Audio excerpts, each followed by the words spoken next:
जय हिंद साथियों। साथियों, आज हमारे देश के लोकप्रिय, यशस्वी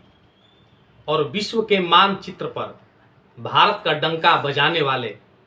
परम आदरणीय श्री नरेंद्र मोदी जी के 75वें जन्म दिवस के शुभ अवसर पर मैं उनको ढेर सारी बधाइयाँ और शुभकामनाएं देता हूँ। ईश्वर से प्रार्थना करता हूँ वे लंबी उम्र में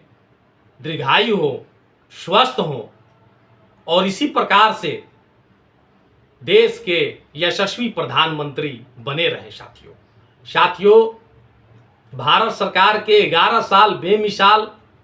मोदी जी के 11 साल बेमिसाल मैं कहूँगा, क्योंकि इन 11 सालों में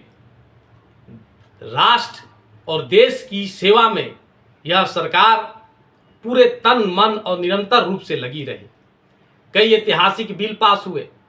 जो राष्ट्र के निर्माण में, राष्ट्र की प्रगति पे और इस राष्ट्र में रहने वाले हर तबके लोग, चाहे वो युवा हो, बच्चे हो, चाहे वो महिलाएं हो, किसान हो, सबके हितों का ख्याल रखा गया, व्यवसायी हो। और हम लोग अगर उनके कार्यकाल को देखेंगे कि किस प्रकार से जम्मू कश्मीर में धारा 370 हटाया गया, ट्रिपल तलाक पर रोक लगाई गई, अयोध्या में राम मंदिर का निर्माण हुआ, लोकसभा और विधानसभा में 33% का महिलाओं को आरक्षण मिला, दुनिया की चौथी पांचवी अर्थव्यवस्था के रूप में हम लोग स्थापित हुए, देश में डिजिटलीकरण का मोदी सरकार में जो है अग्रसर हुआ, आयुष्मान भारत से लेकर प्रधानमंत्री आवास योजना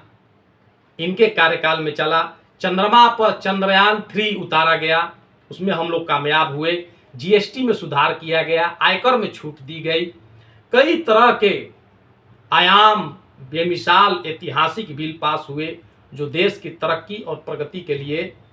बहुगामी और ऐतिहासिक रहे। साथ ही साथ